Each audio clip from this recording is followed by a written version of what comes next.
Kerajaan Selangor mempertimbang untuk menyediakan pakej rangsangan bersasar bagi memastikan kebajikan rakyat dan kelangsungan perniagaan ekoran ketidaktentuan ekonomi dunia.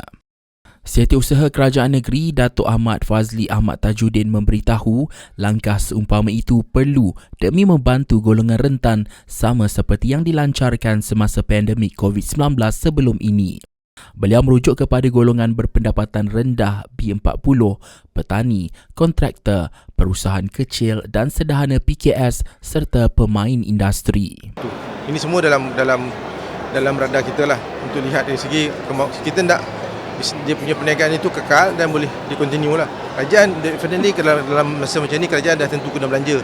Cuma perbelanjaan kerajaan ini kita nak kena tengok betul-betul benar-benar, maknanya dia boleh kita kekal dalam ekonomi yang baik dan wakil ini boleh hidup lah. Sebab kesenambungan hidup penting. Lepas itu dari segi perniagaan penting dan yang lain macam COVID dulu lah kita jaga kita.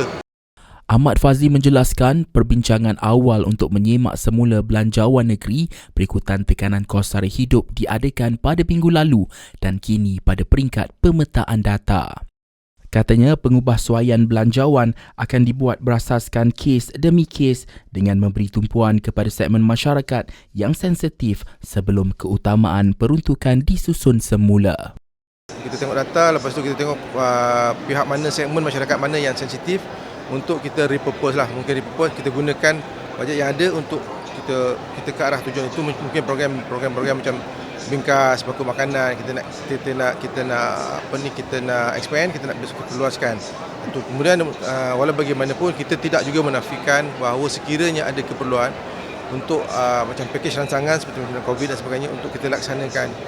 Cumanya kita nak tengok dari segi penyelarasan dengan pihak Kementerian Ekonomi. Kita tak nak Kementerian Ekonomi contoh kita kata dia panik, kita tak panik. Ataupun kita panik, dia tak panik.